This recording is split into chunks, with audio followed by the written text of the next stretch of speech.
Hello guys, study की ओर के online portal में आप लोगों का एक बार फिर से स्वागत है। हम फिजिक्स पढ़ रहे थे, हमने फिजिक्स के कुछ टॉपिक कंप्लीट कर लिए थे। अब हम आगे कंप्लीट करेंगे और कुछ भी टॉपिक। जैसा कि आपको पता है वीडियो में थोड़ा डिले हो गया, तो डिले के लिए मैं आप लोगों से माफ़ी चाहता हूँ। तो चलिए हम शुरू करते हैं बिना टाइम को वेस्ट करते हुए। हम सेमीकंडक्टर फिजिक्स पढ़ रहे थे, हमने सेमीकंडक्टर फिजिक्स के कुछ टॉपिक कवर कर लिए थे। अब हम आगे चलेंगे। हमने हाफ वेव रेक्टिफायर कंप्लीट कर लिया था। अब हम क्या पढ़ेंगे आज? Full wave rectifier. हम ये देखेंगे फुल वेव रेक्टिफायर वर्क कैसे करता है और उसके कॉन्फ़िगरेशन को समझेंगे। हम क्या कवर कर लिए थे? Half wave rectifier.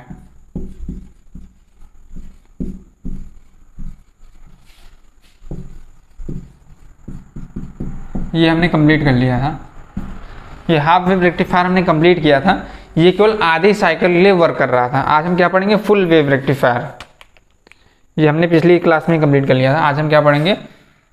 ये पहला था हमारा। रेक्टिफायर दो टाइप होते हैं, हाफ वेव और फुल वेव। आज क्या पढ़ेंगे? Full wave rectifier. ठीक है, फुल वेव रेक्टिफायर। इसकी हिंदी क्या होती है गाइस? इसका मतलब ये होता है पूर्ण तरंग दिष्टकारी। ये क्या था? अर्ध तरंग। ये क्या था? पूर्ण तरंग। पूर्ण तरंग दिष्टकारी। देखो बच्चों, हुआ क्या था? हाफ वेव रेक्टिफायर में जो हमको आउटपुट मिल रहा था वो केवल आधी साइकिल का मिल रहा था। फुल वेव में क्या होगा? हमको पूरी साइकिल का आउटपुट मिलेगा। तो चलिए हम समझते हैं फुल वेव रेक्टिफायर वर्क कैसे करता है, उसके कॉन्फ़िगरेशन को। बहुत ही आसान है ये।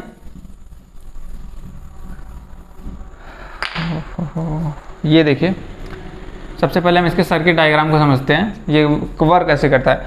देखिए, किसी चीज़ के अगर आप डायग्राम को समझ गए तो आपको उसकी वर्किंग समझना बहुत ही आसान है। क्योंकि एग्जाम में क्या होता है, एग्जामिनर डायग्राम पे ज़्यादा फोकस करता है।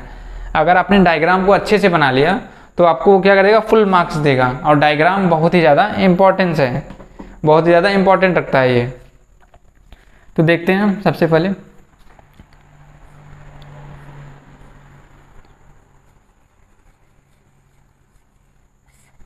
ये मैंने क्या बनाया है? ये हेलिकल स्ट्रक्चर में, ये इसमें बोलते हैं कुंडली यानी कॉयल। किसी भी कॉपर वायर को अगर आप लेके उसको राउंड राउंड शेप में ऐसे ऐसे मोल्ड कर देंगे तो वो क्या बन जाएगा? कॉयल बन जाएगा। यहां से हम क्या दे रहे हैं? सप्लाई दे रहे हैं। ये इनपुट एसी की सप्लाई है। यहाँ पे मैंने एक ट्रांसफार्मर सर्किट यूज किया है।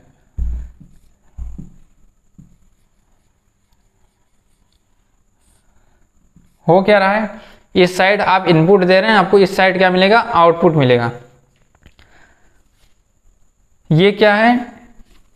इस साइड आपने सप्लाई दी, इस साइड आपको इंडक्शन के कारण सप्लाई अपने आप मिलेगी, प्रेरण के कारण, जिसे आप बोलते हैं। ये मैं फुल वेव रेक्टिफायर आपको पढ़ा रहा हूँ, पूर्ण तरंग दिष्टकारी। इसमें हम क्या करते हैं? दो डायोड यूज करते हैं। देखो बच्चों, हुआ क्या था? जो इसके पहले जो आप हाफ वेव रेक्टिफायर पढ़े थे उसमें आपने क्या किया था? केवल एक डायोड यूज किया था, ऊपर वाला, और नीचे हमने क्या किया था? कोई डायोड नहीं यूज किया था। लेकिन जब आप फुल वेव रेक्टिफायर पढ़ेंगे, हमको क्या है? फुल साइकिल का आउटपुट चाहिए ना, तो इसलिए हम क्या करेंगे? यहाँ पे दो डायोड को यूज करेंगे ताकि हमको पूरी पूरी साइकिल का आउटपुट मिले। यहाँ पे हम एक लोड जोड़ देंगे।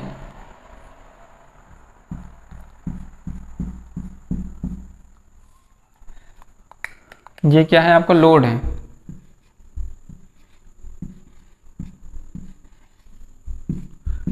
कहने का मतलब क्या है आप समझिए। आपने इनपुट सप्लाई दी, इनपुट सप्लाई दी।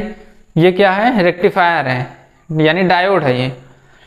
कहने का मतलब क्या है? रेक्टिफायर सर्किट में ही डायोड लगा हुआ है। ये डायोड काम क्या करेगा? ये अल्टरनेटिंग सप्लाई को डायरेक्ट करंट में चेंज कर देगा। क्या करेगा? अल्टरनेटिंग करंट की जो सप्लाई है उसे डायरेक्ट करंट में चेंज करेगा। देखिए, आपको मैं ग्राफ से समझा रहा हूँ आपको, ताकि और अच्छे समझ में आए। ये क्या है? इनपुट है। इनपुट कहने का मतलब क्या है? जो मेरे घरों में सप्लाई आती है, जैसे जिस सप्लाई से आपका फ्रिज, कूलर, टीवी, फैन, यानी अल्टरनेटिंग नेचर की जो सप्लाई है उसका ग्राफ कैसा होता है? इनपुट ग्राफ ऐसा होता है। मैंने एसी डीसी में क्या डिफरेंस है, मैंने इन सारी चीज़ों के बारे में बहुत अच्छे से डिटेल में बताया है, क्या डिफरेंस है सब कुछ। ये क्या है, अल्टरनेटिंग करंट का ग्राफ है। ये क्या है, अल्टरनेटिंग करंट का ग्राफ है। ये क्या होगा, with respect to time, with respect to time क्या होगा, ये ग्राफ चेंज होगा, वेरी करेगा। लेकिन डायरेक्ट करंट क्या होगा, ये हमने यहाँ पे डायोड लगाया क्यों है, इसका काम ही यही है, अल्टरनेटिंग करंट को डायरेक्ट करंट में चेंज करना।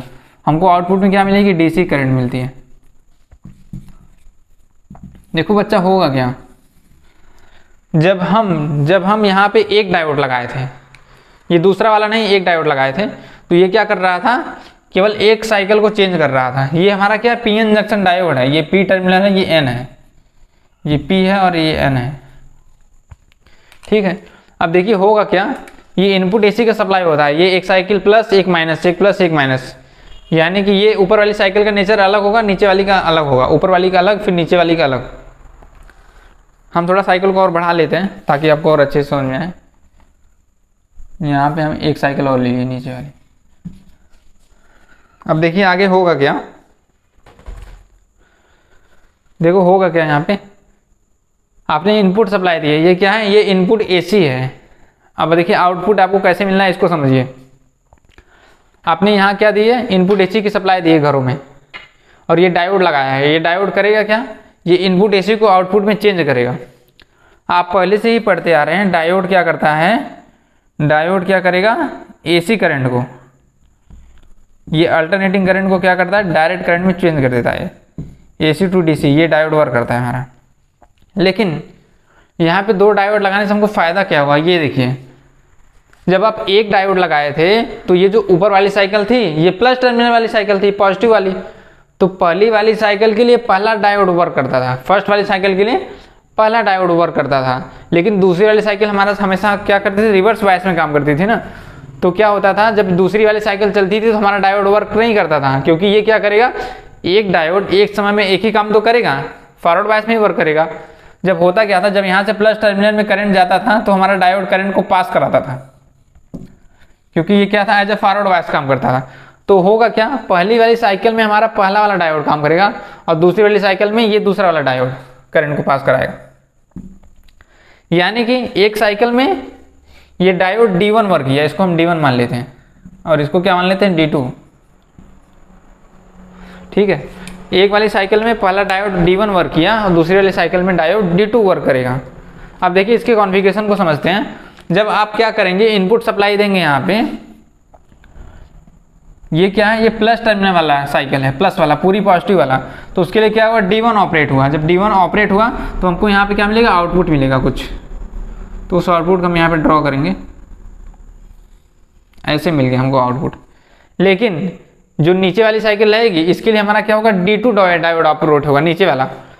लेकिन हाफ वेव रेक्टिफायर में क्या था, हाफ वेव रेक्टिफायर में हमने यहाँ पे कोई डायोड लगाया ही नहीं था ना, तो हमको यहाँ पे आउटपुट नहीं मिल रहा था। हमको क्या मिल रहा था, उसके आगे आउटपुट मिल जा रहा था, लेकिन ये वाला नीचे वाला आउटपुट नहीं मिल रहा था। लेकिन यहाँ पे क्या होगा, हमको नीचे वाली साइकिल का भी आउटपुट मिलेगा, यहाँ पे भी हमको क्या मिल जाएगा, आउटपुट ऐसे। फिर क्या होगा, फिर ऊपर वाली साइकिल फिर पॉजिटिव, फिर उसके बाद फिर निगेटिव, ये प्रोसेस चलती रहेगी। इसी प्रकार क्या होगा, हमको यहाँ का भी आउटपुट मिल जाएगा, उसके बाद आगे का भी मिल जाएगा, ये प्रोसेस चलती रहेगी। तो गाइज हुआ क्या, हमने यहाँ पे क्या दी, अल्टरनेटिंग नेचर की सप्लाई दी। क्या दी, अल्टरनेटिंग नेचर की सप्लाई दी। लेकिन क्या हुआ, डायोड ने इसे क्या कर दिया, डायरेक्ट करंट में चेंज कर दिया। सेम यही वर्क क्या होता है, हमारे मोबाइल चार्जर में होता है, ठीक है गाइज, सेम यही वर्क हमारे मोबाइल चार्जर में होता है। मैं आपको दिखा भी दे रहा हूँ ताकि आपको आप चीज़ों से रिलेट कर पाएँ। देखिए क्या होता है, पढ़ने का मज़ा तभी आता है जब बच्चा क्या करे, किताबी नॉलेज को, बुक्स की नॉलेज को क्या करे, अपने लाइफ से रिलेट करके उसे समझे, मतलब रिलेट कर पाए चीज़ें कैसी हो रही हैं, ठीक है।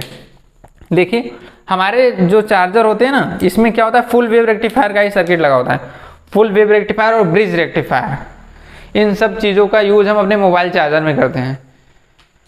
देखो बच्चा होगा क्या, ये क्या, ये इनपुट एसी है, यानी यहाँ से क्या करेंगे, आप इनपुट लेंगे। जैसे ये मोबाइल चार्जर है ना, ये मैंने एक मोबाइल चार्जर लिया है, ये 35 वाट का होगा मेरे ख्याल से, इसके ऊपर लिखा भी होगा। ये करेगा क्या, जैसे आप क्या करें, यहाँ से इनपुट सप्लाई लिए, यहाँ से इनपुट सप्लाई लिए, फिर इस इनपुट सप्लाई को ही आप क्या किए, डायरेक्ट करंट में चेंज किए हैं। जैसे ये क्या था, ये इनपुट सप्लाई का नेचर था ना, ये इनपुट सप्लाई का ग्राफ था जो टाइम के रिस्पेक्ट में चेंज हो रहा था। तो आपने क्या किया, डायोड की हेल्प से इस इनपुट सप्लाई को डायरेक्ट करंट में चेंज कर दिया, एज ए डीसी में चेंज कर दिया।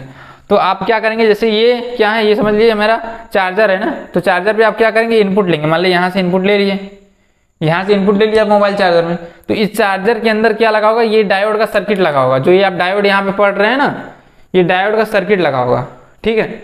ये क्या करेगा चार्जर मेरा, जैसे यहाँ पे डायोड क्या काम कर रहा था, एसी को डीसी में चेंज कर रहा था, यही तो वर्क कर रहा था हमारा ये पूरा कॉन्फ़िगरेशन। तो सेम वर्क मेरा चार्जर करेगा। ये क्या करेगा, ये अल्टरनेटिंग करंट को डायरेक्ट करंट में चेंज करेगा। ये कोई अलग चीज़ नहीं है, ये कोई यूनिक कॉन्सेप्ट नहीं है, ये आप डेली अपने घरों में यूज करते हैं। जो मोबाइल चार्जर, अपने लैपटॉप का एडाप्टर, जितनी भी चीज़ें आप कन्वर्टर यूज करते हैं, वहाँ पे हम डायोड का, रेक्टिफायर सर्किट का यूज करते हैं, ठीक है। तो आप रिलेट करिए चीज़ों को तो आपको समझ में आएगा। तो आपने क्या किया, मोबाइल चार्जर लिया, इसके अंदर डायोड लगा होगा, तो ये करेगा क्या, हमारे घरों में जो सप्लाई आ रही है उस सप्लाई को अल्टरनेटिंग नेचर की जो सप्लाई रहेगी उसे डायरेक्ट नेचर में चेंज कर देगा, डायरेक्ट करंट में, ठीक है गाइस। जब डायरेक्ट करंट में चेंज कर देगा तो होगा क्या, अब देखिए ये जो रेजिस्टेंस लगा है ना, इस रेजिस्टेंस का मतलब क्या होता है, लोड यानी अपना मोबाइल, सपोज करिए ये मेरा मोबाइल है, मोबाइल फ़ोन है, हमने यहाँ पे इसको कनेक्ट कर दिया, तो ये क्या है, ये लोड है। लोड यानी कि जो जितनी चीज़ें आपको आपके घरों में चल रही हैं वो भी क्या है, एज अ लोड है। तो यहाँ पे लोड क्या काम करेगा, जैसे इस चार्जर के लिए लोड क्या होगा, मोबाइल। आप मोबाइल चार्ज करेंगे ना, आपको आउटपुट में क्या मिल रहा है, डीसी करंट मिल रहा है, उसी से आप मोबाइल चार्ज करते हैं, तो ये क्या है, एज अ आउटपुट है। इस प्रकार से हमारा सर्किट वर्क करता है। इस प्रकार से हमने जो एसी दिया वो हमको क्या मिल गया, डीसी में मिल गया।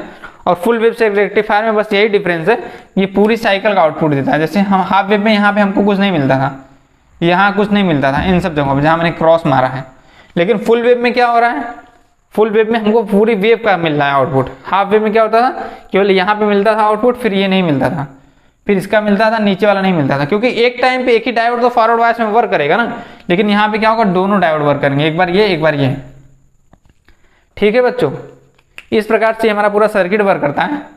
आशा करता हूँ आपको समझ में आया होगा। ये कॉन्सेप्ट बहुत ही सिंपल है, बस इसमें यही है, एक बार ये डायोड वर्क करेगा, एक बार ये, एक बार ये, एक बार ये, एक बार इस साइकिल के लिए D1, इस साइकिल के लिए D2, फिर D1 फिर D2। इस प्रकार से हमको क्या होगा, पूरी साइकिल का आउटपुट मिलता रहेगा। अब हम आगे देख लेते हैं थोड़ा हाफ वेव और फुल वेव में डिफरेंस क्या है। आपको जो ना समझ में आए कमेंट बॉक्स में कमेंट जरूर करिए, जो चीज़ आपको ना समझ में आए।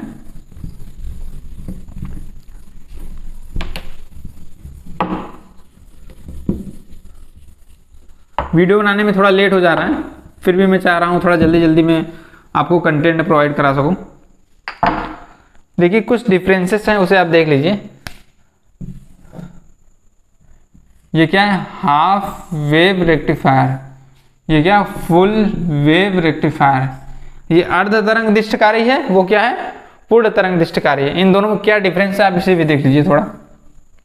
देखिए सबसे पहला डिफरेंस क्या होता है, हाफ वेव रेक्टिफायर क्या होता है, यह केवल क्या होता है, केवल हाफ साइकिल के वर्क करता है।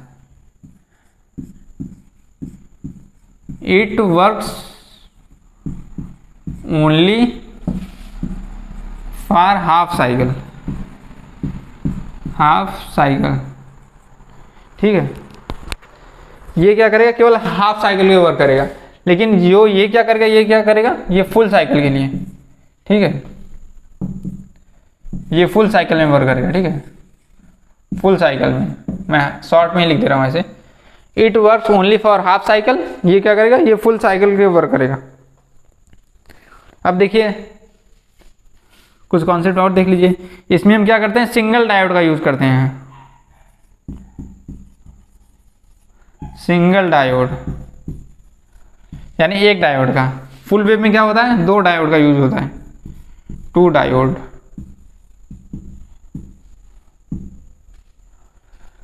हाफ वेव की एफिशिएंसी कितनी होती है, केवल 40% के आसपास। फुल वेव की एफिशिएंसी कितनी होती है, 85% के आसपास, 85 के अप्रॉक्स, 82 से 85।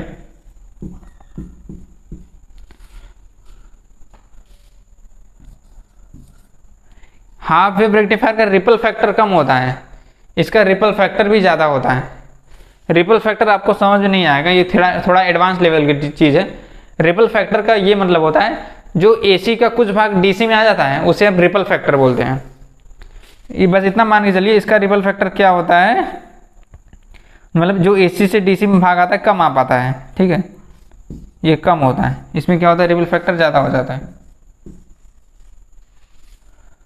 और क्या होता है, हाफ वेव रेक्टिफायर की कीमत कम होती है, फुल वेव रेक्टिफायर ज़्यादा कॉस्टली होता है, क्योंकि उसमें एक आप डायोड एक्स्ट्रा जोड़ रहे हैं तो उसका सर्किट क्या हो रहा है और कॉम्प्लिकेटेड हो जा रहा है, इसलिए क्या हो रहा है ये कोई ज़्यादा कॉस्टली हो जा रहा है। और बहुत सारे डिफरेंस है, मेनली मोस्टली ये है, ये सब आप सबको पता होना चाहिए, ये बेसिक है। आप डिफरेंस कैसे पैदा करेंगे, मतलब कैसे आप जानेंगे डिफरेंस कैसा है, अगर आप दोनों कॉन्सेप्ट पढ़े हैं तो आप दोनों में डिफरेंस अपने आप बता सकते हैं, ठीक है। ये कुछ इसके एडवांटेज हो गए, ये कुछ इसके एडवांटेज हो गए, दोनों के आपस में कुछ अलग अलग एडवांटेज हैं, उन एडवांटेज को आप सेपरेट कर दीजिए तो आपको क्या मिल जाएगा, डिफरेंस मिल जाएगा, ठीक है। तो चलिए आज के लिए बस इतना ही, अब हम आगे और क्या पढ़ेंगे, एक बार मैं आपको समरी रिवाइज करा दे रहा हूँ, हम पढ़ क्या क्या चुके हैं, ठीक है, हमने क्या क्या कवर कर लिया है ये भी देखते चलिए आप।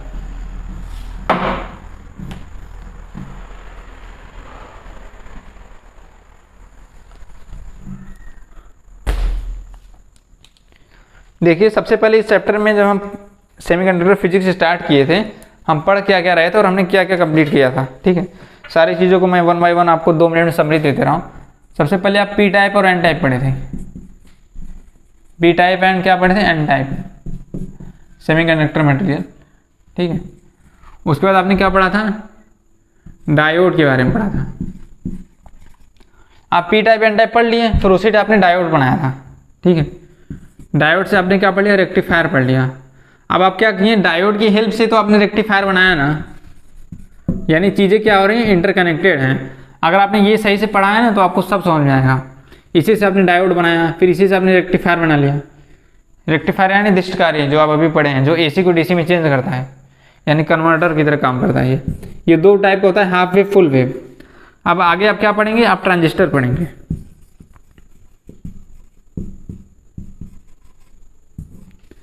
अब क्या पढ़ेंगे आप, ट्रांजिस्टर। ट्रांजिस्टर भी 2 प्रकार का होता है, ठीक है, एक BJT एक FET।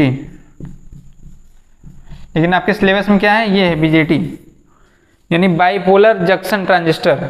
ये क्या, फील्ड इफेक्ट ट्रांजिस्टर है। ये आपके सिलेबस में नहीं है, आपको ये नहीं पढ़ना है, आपको ओनली BJT पढ़ना है। BJT 2 टाइप के होते हैं, कौन कौन से,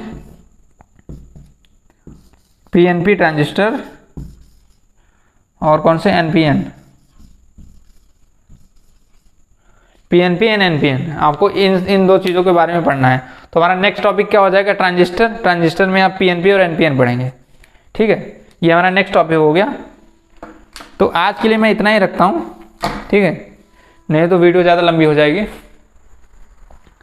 आशा करता हूँ आपको समझ में आया होगा सारी चीज़ें, ठीक है। आप इसको नोट कर लीजिए, नोट करना हो आपको क्या क्या टॉपिक आप पढ़ चुके हैं, क्या बचा हुआ है। और आप बुक को ज़रूर रीड किया करिए रेफरेंस के लिए, तो आप कॉन्सेप्ट से लिंक कर पाएंगे, ठीक है बच्चों। ये चैप्टर इंपॉर्टेंट है एग्जाम पॉइंट ऑफ व्यू से, सिंपल भी है और कॉम्पिटिटिव एग्जाम में भी इसका वेटेज अच्छा खासा रहता है, यानी चीज़ें पूछी जाती हैं। तो चलिए आज के लिए इतना ही रखते हैं, ठीक है। Thank you guys.